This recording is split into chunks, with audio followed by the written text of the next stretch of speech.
Welcome everyone. Thank you for sparing this time.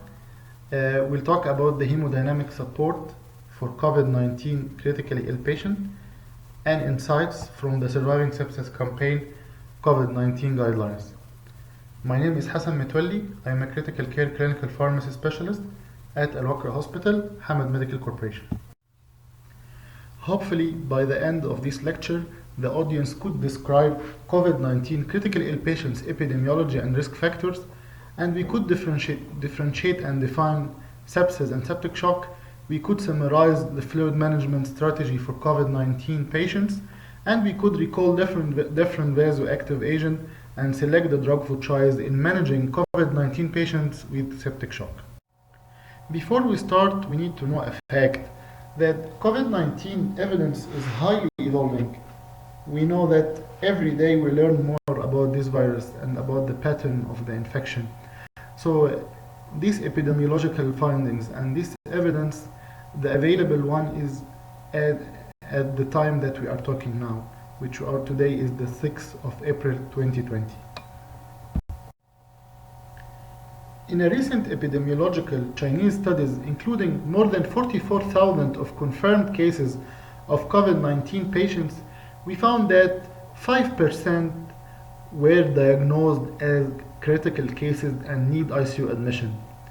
And the definition of the critical cases was patient having severe hypoxemia. So this is the first criteria, that the patients have all a severe hypoxemia and or a presence of organ failure, including shock. I like this epidemiological table found in the document of the Surviving Sepsis Campaign guidelines about the characteristics from a recent COVID-19 Chinese reports. And we could see here that the incidence of shock varies between the studies, but we could see that there is an average of 20 to 30% of patients admitted to the ICU, they will be experience shock, and around from 12 to 20% of the patient, they will have cardiac injury as well.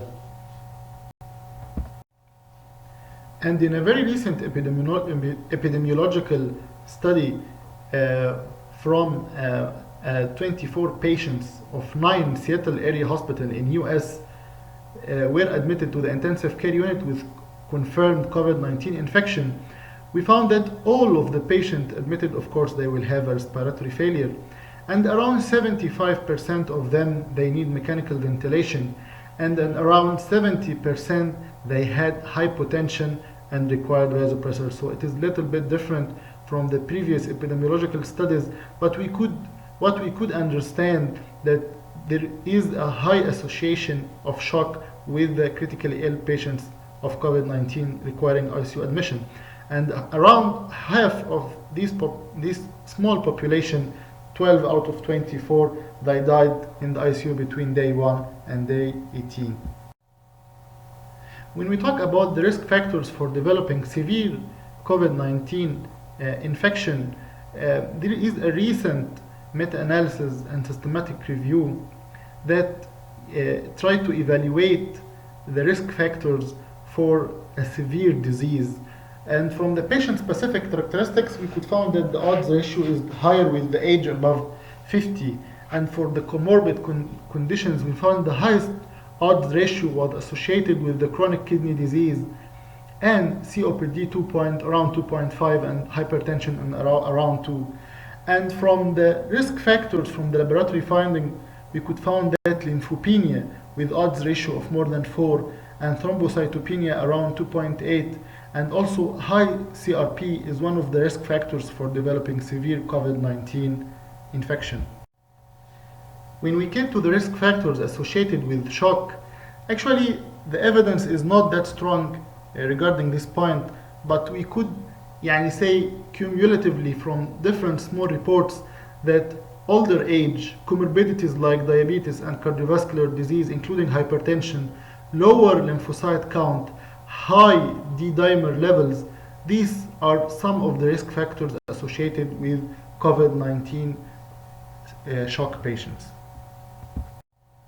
And just a refresher about the definitions of sepsis and septic shock, as was agreed by from the third international consensus definitions, the sepsis is a life-threatening organ dysfunction caused by dysregulated host response to the infection.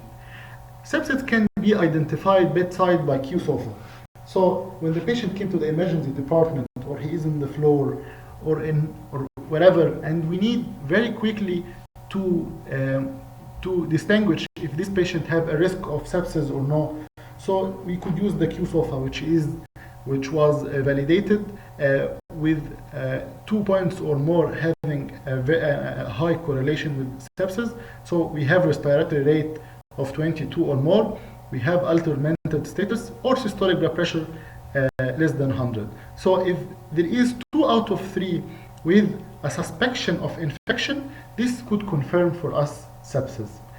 And septic shock is a subset of sepsis in which particularly there is a profound circulatory, cellular and metabolic abnormalities, can be clinically identified by a vasopressor requirement to maintain a mean arterial blood pressure of 65 or more in absence of hypovolemia.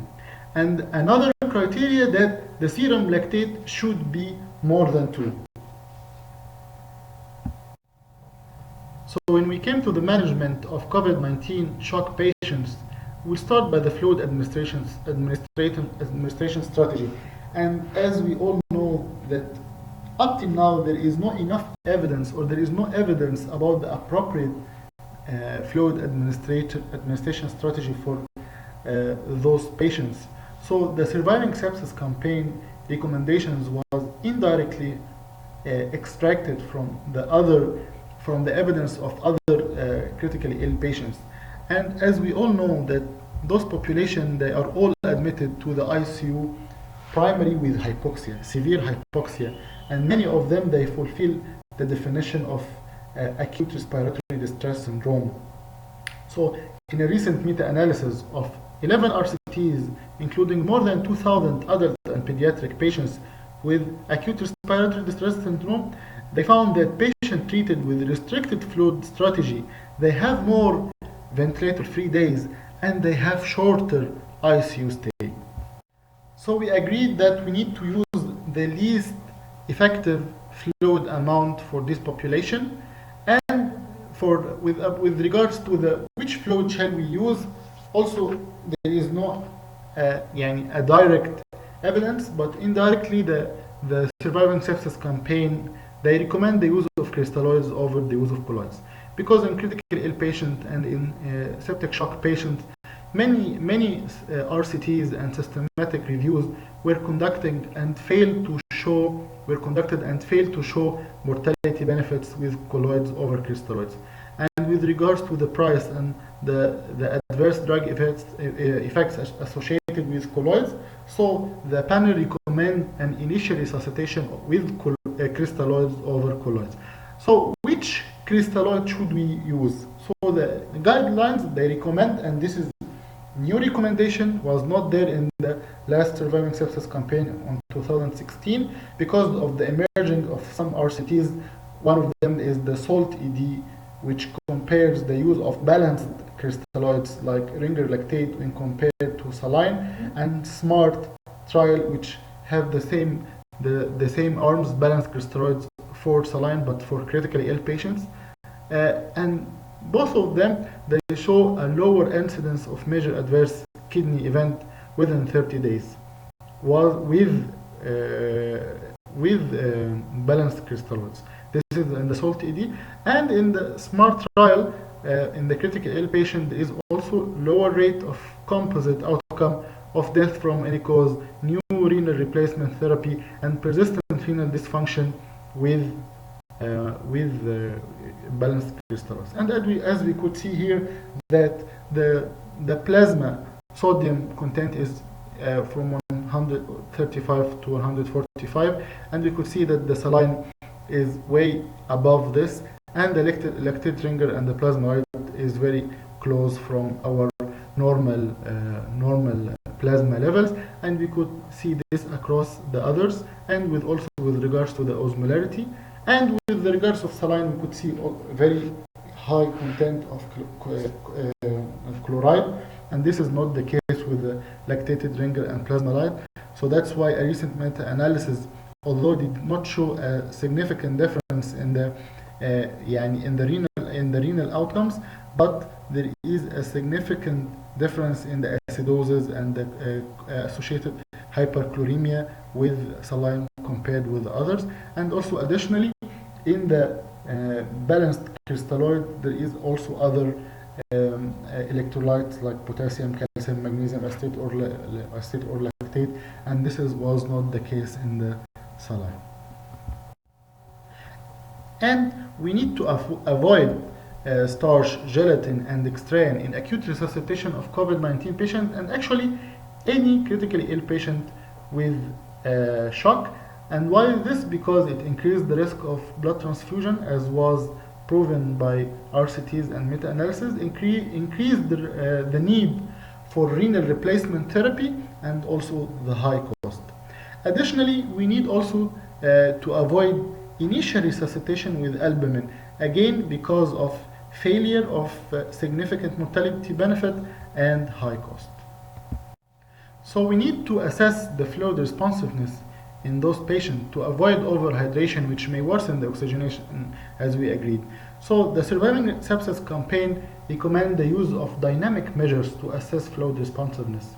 One of the very important dynamic measures is the frequent measuring of lactate, aiming to the normalization of lactate level. And actually, when it was compared in an RCT of more than in a meta-analysis of more than 7 RCTs, it found that seeking normalization of serum lactate level was associated with decrease in mortality, decrease in ICU stay, and decrease in ventilator days. But we need just to make sure that serum lactate may not always be a reflection of hypoperfusion. It may be because it may be increased in liver failure, may be increased in bowel ischemia, or the use of epinephrine. And another, and this is also a recent recommendation, was not found in the previous guidelines, is the use of capillary refilling time, aiming for normalization of capillary refilling time less than 2 seconds. And this was conducted in a trial named Andromeda shock trial, and they compared capillary refilling time with the frequent measuring of lactate.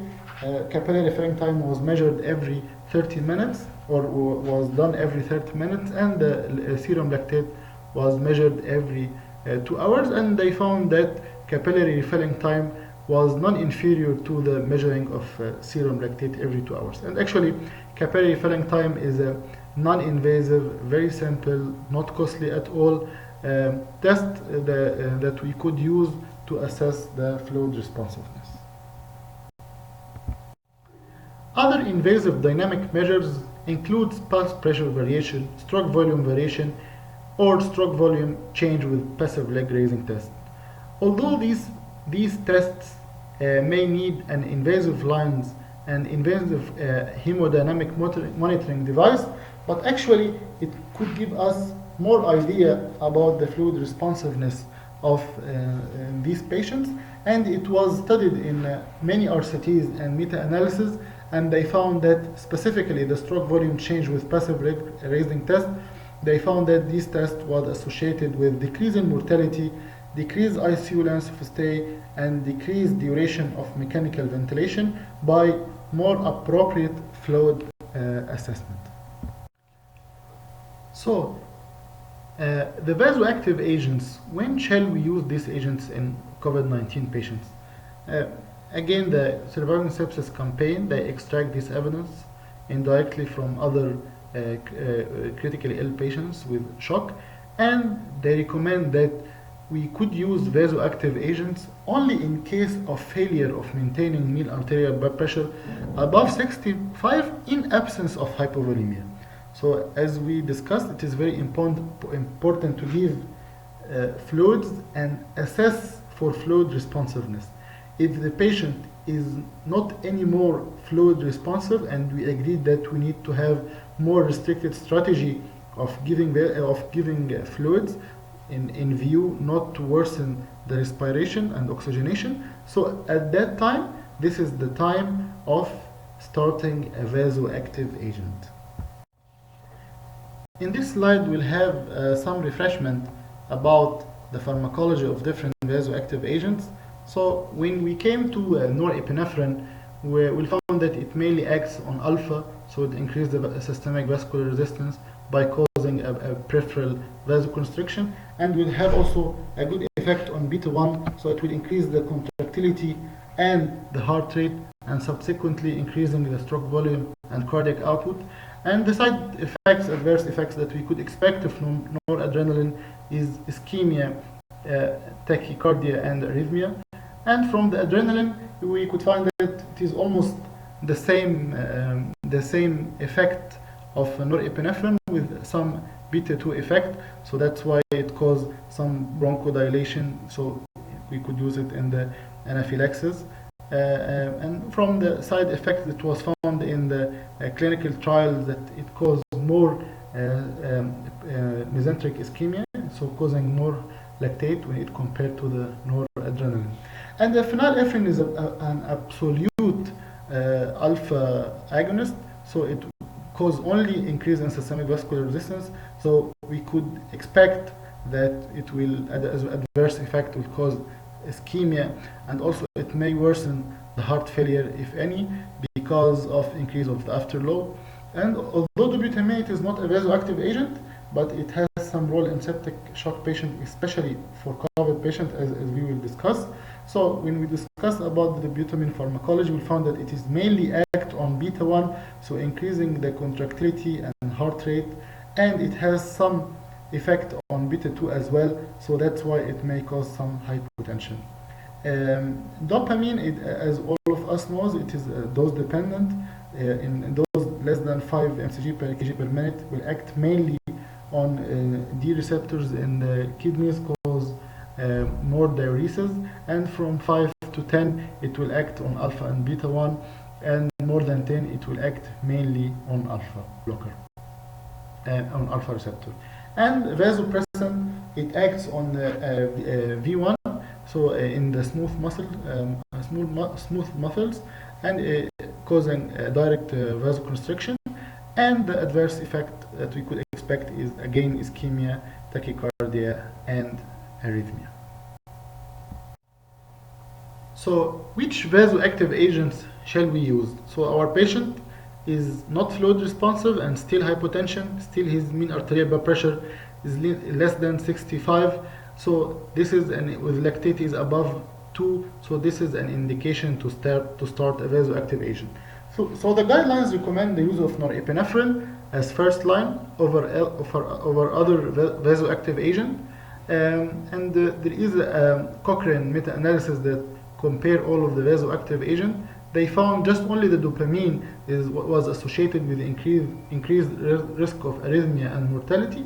But when we came to the norepinephrine and the other vasoactive agent apart from dopamine, there is no strong evidence support that norepinephrine is better, although the adrenaline in some RCTs when compared to the norepinephrine was associated with more mesenteric ischemia and increase of lactate.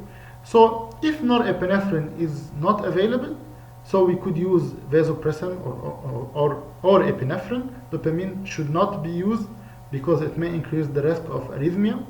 And we need to titrate the vasoactive agent to the lowest possible dose to achieve a target MAP between 60 and 65 rather than higher MAP.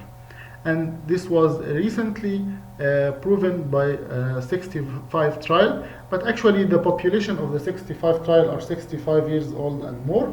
And they found that the patients who are maintaining MAP between 60 to 65, they are non-inferior to the patient who have higher MAP, and the use of more vasopressors also was proven to be associated with increased the risk of arrhythmias.